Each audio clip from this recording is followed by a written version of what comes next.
सोचता है, इसकी शक्ति, इसकी सोच और आपके अंदर मनोबल कैसे ऊंचा होता है। चुनाव लड़ रहे हैं, वो हारने जीतने से ऊपर है, वो हार और जीत से ऊपर है।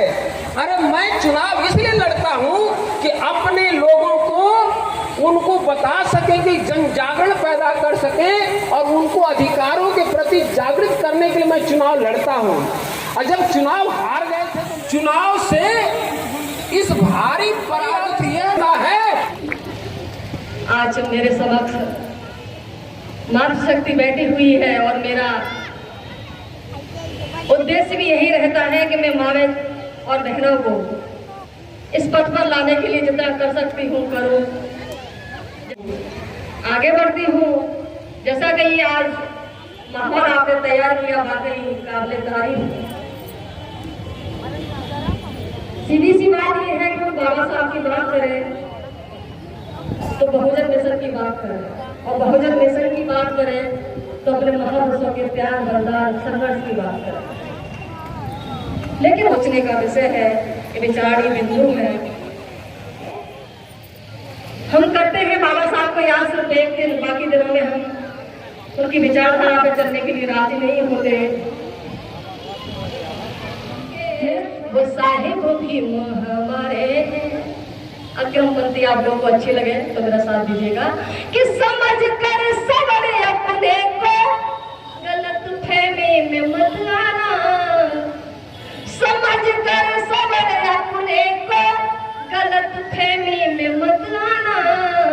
भीम जितने हमारे हैं, भीम उतने तुम्हारे हैं, भीम जितने हमारे हैं, भीम उतने तुम्हारे हैं, भीम उतने तुम्हारे हैं। और आगे मैं और उनसे अनुरोध करती हूँ कि ऐसा मत कहिए, और आगे उनको समझाने की कोशिश करती हूँ।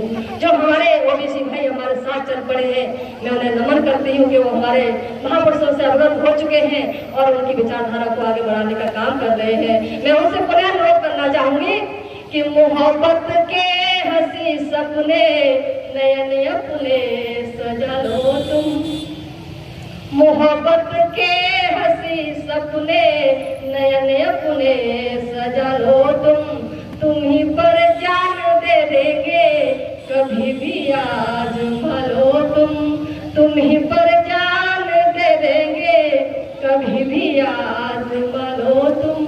और आगे कहना चाहती हूँ, ये झगड़े बीच बहुजन के खत्म हो जाए अब जल्दी, यही बाबा साहब का सपना था। ये झगड़े बीच बहुजन के खत्म हो जाए अब जल्दी, तुम्हें अपना बना ले हम, हमें अपना बना लो तुम्हें अपना बना ले हम, हमें अपना बना लो हमें अपना बना लो बाबा साहब ने ओबीसी समुदाय को आगे बढ़ाने के लिए संवैधानिक की व्यवस्था की। आर्टिकल 340 उन्होंने उसमें रखा। क्यों रखा? वैसे कह सकते हैं कि बाबा साहब ने संविधान रूपी विशाल भवन बनाया, लेकिन उस विशाल भवन में ऐसी खिड़कियां भी बनाई जिससे अंदर जाकर के हमारा ओबीसी समुदाय अपने राजनीतिक, आर्थिक, सामाजिक, शैक्षिक सारे अधिकार प्राप्त हो सकता है। लेकिन ये विडंबना का विषय है कि आजादी के कितने सालों तक क्या ओबीसी की भागीदारी सुनिश्चित हो चुकी थी? शायद नहीं, क्योंकि बाबा साहब ने कहा कि आर्टिकल 340 के तहत आप क्या करें, आप एक ऐसी समिति बनाए जिससे पता चले कि इस समुदाय में कितनी जनसंख्या है लोगों की, उसके आधार पर उनको आरक्षण दिया जाए, उनको सुविधा मुहैया कराई जाए। लेकिन उनकी बात को अनसुना किया गया और बाबा साहब ने हमारे ओबीसी भाइयों के लिए मंत्रिमंडल पद से, मंत्री पद से त्याग कर दिया। काका कानून का समिति जब बनाई गई थी, लेकिन उस समिति को कितने दिनों तक आलमारी में धूल खानी पड़ी, लागू नहीं हो पाई। जब मंडल कमीशन लागू हुआ उसके बाद हमारी जनसंख्या 52% को 27% आरक्षण दिया गया, और वो कितना ऊँट के मुंह में जीने के बता। और ओबीसी भाई कह देते कि बाबा साहब आपके। तो मैं कहना चाहती हूँ कि संख्या अनुपात मेरे बाबा तुम्हारा आरक्षण मांगा था, तुम्हारी खातिर ही तो पद मंत्रिमंडल का त्यागा था, तुम्हारी खातिर ही तो पद मंत्रिमंडल का त्यागा था। दलाइट ऑफ एशिया ने दलाइट ऑफ वर्ल्ड था, वो किसी रिवार्ड का अवार्ड का मोहताज नहीं है। तो 90 के दौर में फिर से बाबा साहब इस देश की सड़कों पर गुलजार हुए, जब इस देश में मंडल आंदोलन की लड़ाई शामिल हुई। इस देश के तमाम समाजवादी लोग सामाजिक न्याय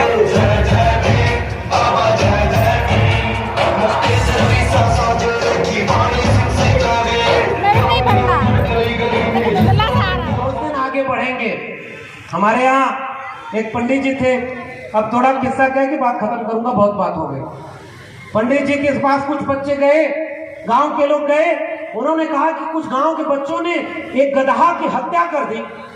पंडित जी नाराज होकर बोले, अरे गधा मारना तो बहुत बड़ा पाप है, इससे तो बड़ा गुनाह होगा, बड़ा आपके ऊपर आफत विपत आएगी, इससे मुक्ति नहीं होती है, इसका बहुत बड़ा कर्मकांड कराना पड़ेगा, हवन कराना पड़ेगा, तब गधा के मरने के पाप से मुक्त होगे, बड़ा खर्चा आएगा। इतना कहते कहते बगल से एक आदमी गया और पंडित जी के कान में बोला कि पंडित जी, जिन बच्चों ने गधा मारा है उसमें एक आपका बेटा संतोष भी था। हमारे यहाँ भोजपुरी में एक कहावत चलती है, 2-4 लइकन में एक संतोष और गधा के मरले में कौनो न दोष। समझ तो गए होंगे। महात्मा ज्योतिबा फूले ने तृतीय रत्न में एक नाटक लिखा कि एक गरीब आदमी बहुत परेशान था, पंडित जी के पास गया, पंडित जी से पूछा, बहुत परेशान। मैं हमारे जो मुख्य अतिथि है श्रद्धे भूतपूर्व मुताबिक सर, मैं उनके और आपके बीच में आना नहीं चाहता, लेकिन मैं इतना जरूर कहना चाहता हूं कि जो सपना बाबा साहब ने 1938 से देखा और उस सपना को पूरा करने के लिए बाबा साहब 1938 से 1956 तक लगे रहे। और वो सपना क्या था?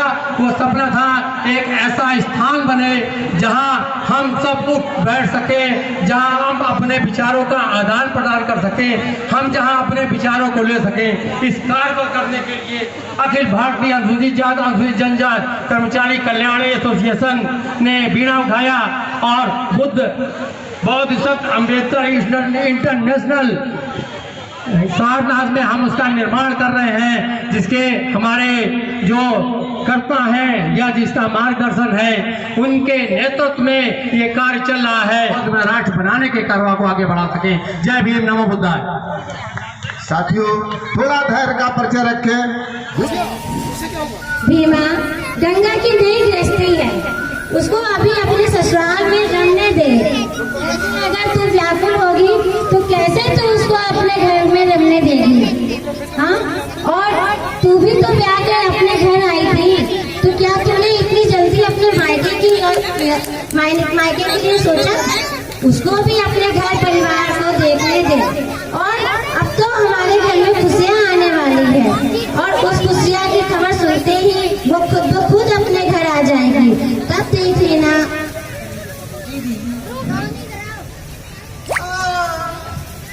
क्या हुआ भीमा?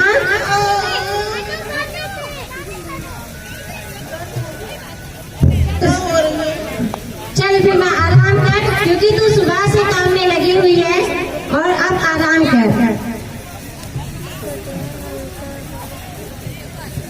यार हट जाओ। अब देखिए किस तरह से दिमाग को दर्द शुरू हो गया है, और बच्चे महिला वाला किस तरह से परेशान हो रहे हैं और अपनी बुआ के पास भागते हुए जाते हैं। अरे बच्चों, तुम्हारी आई बिल्कुल ठीक है, आप लोग बैठो आराम। इधर देख, ये लो ये लो ये लो ये लो ये लो ये लो ये लो।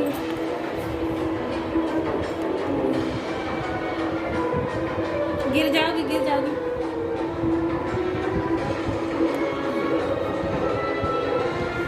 कूदने वाली है। इधर देख,